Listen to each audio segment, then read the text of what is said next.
Hello friends, welcome to Sahasra Manjari channel. இன்றைக்கி என்ன video பார்க்க போகிறோன்னா, சூப்பரான ரொம்பவே டேஸ்டான பச்சை பயிறு வச்சு ஒரு கிரேவி பண்ண போகிறோம். வாங்க. இந்த குழம்பு ரொம்பவே சூப்பராக இருக்கும். இட்லி, தோசை, சப்பாத்தி, பூரி, சாதத்துக்கெல்லாம் ரொம்பவே சூப்பரான கிரேவிங்க. வாங்க அது எப்படி பண்ணுறதுன்னு பார்க்கலாம். அடுப்பு மேலே ஒரு கடாய் வச்சுக்கலாங்க. கடாயில் தேவையான அளவு பச்சை பயிறு எடுத்துக்கலாம். அடுப்பை மீடியம் ஃப்ளேமில் வச்சு நிதானமாக வறுத்துக்கலாங்க. நல்லா கோல்டன் ப்ரௌன் கலராக மாறி வரட்டும்.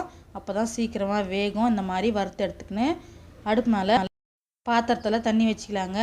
தண்ணி காஞ்சதும் நம்ம வறுத்து வச்ச பருப்பை சேர்த்துக்கலாம். சேர்த்துட்டு நல்லா ஒரு 15 மினிட்ஸு வேகட்டுங்க. வறுத்து போட்டதுனால சீக்கிரம் வெந்துடும். இதே முளைக்கட்டி கூட செய்யலாங்க, ரொம்ப சூப்பராக இருக்கும். இந்த அளவுக்கு வெந்ததும் அது தனியாக எடுத்து வச்சுட்டு மிக்ஸி ஜாடியில் 3 தக்காளி, ஒரு வெங்காயம், ஒரு கைப்பிடி அளவு தேங்காய் சேர்த்துட்டு கொஞ்சமாக தண்ணி சேர்த்து நல்லா பேஸ்ட்டு போல் அரைச்சி பக்கமாக எடுத்து வச்சுக்கலாங்க. குழம்ப தாளித்து விட்டுலாம். வாங்க. அடுப்பு மேலே ஒரு கடாய் வச்சுக்கலாம். கடாயில் கொஞ்சம் எண்ணெய் விட்டுக்கலாம். எண்ணெய் காஞ்சதும் ஒரு ஸ்பூன் கடுகு வெடித்ததும் ஒரு வெங்காயம் போட்டு நல்லா வதக்கி விட்டுக்கலாங்க. ஒரு கொத்து கருவேப்பிலை போட்டு நல்லா மிக்ஸ் பண்ணி வதக்கி விட்டுக்கலாம். இந்த அளவுக்கு நல்லா வெங்காயம் வதங்கந்தோம் ஒரு சின்ன ஸ்பூனில் இஞ்சி பூண்டு பேஸ்ட்டு சேர்த்துக்கலாங்க. அதையும் பச்சை வாசனை போகிற அளவுக்கு நல்லா வதக்கி விட்டுக்கலாம். வதங்கந்தோம் நம்ம வேக வச்சு எடுத்து வச்ச பச்சை பயிரை இதில் சேர்த்துக்கலாங்க. சேர்த்துட்டு நல்லா மிக்ஸ் பண்ணி விட்டுக்கலாம்.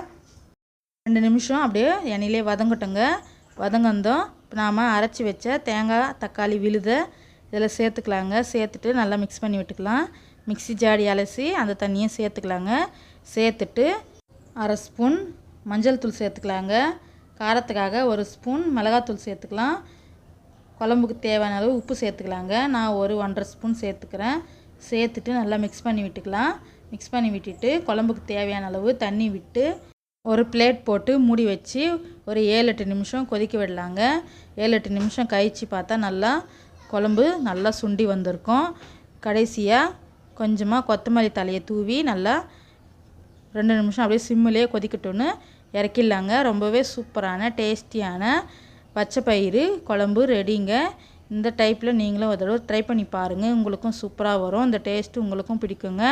யாருக்கெல்லாம் பச்சை பயிறு பிடிக்குன்னு கமெண்ட்டில் சொல்லுங்கள். எனக்கு ரொம்பவே பிடிக்குங்க. இந்த பச்சை பயிறு குழம்பு இட்லி, தோசை, பூரி, சப்பாத்தி, சாதத்துக்கெல்லாம் ரொம்பவே சூப்பரான குழம்புங்க. சாப்பிட்றதுக்கு ரொம்பவே டேஸ்ட்டாக இருக்கும். பச்சை பயிரும் பசங்களுக்கும் உடம்புக்கு நல்லதுங்க. நீங்களும் அதோட ட்ரை பண்ணி பாருங்கள். இந்த டேஸ்ட் உங்களுக்கும் பிடிக்கும். இந்த வீடியோ உங்களுக்கு பிடிச்சிருக்குன்னு நம்புகிறேன். இந்த வீடியோ பிடிச்சிருந்தா சகஸ்ரா மஞ்சரி சேனலை சப்ஸ்கிரைப் பண்ணுங்கள். பெல் பட்டனை கிளிக் பண்ணுங்கள்.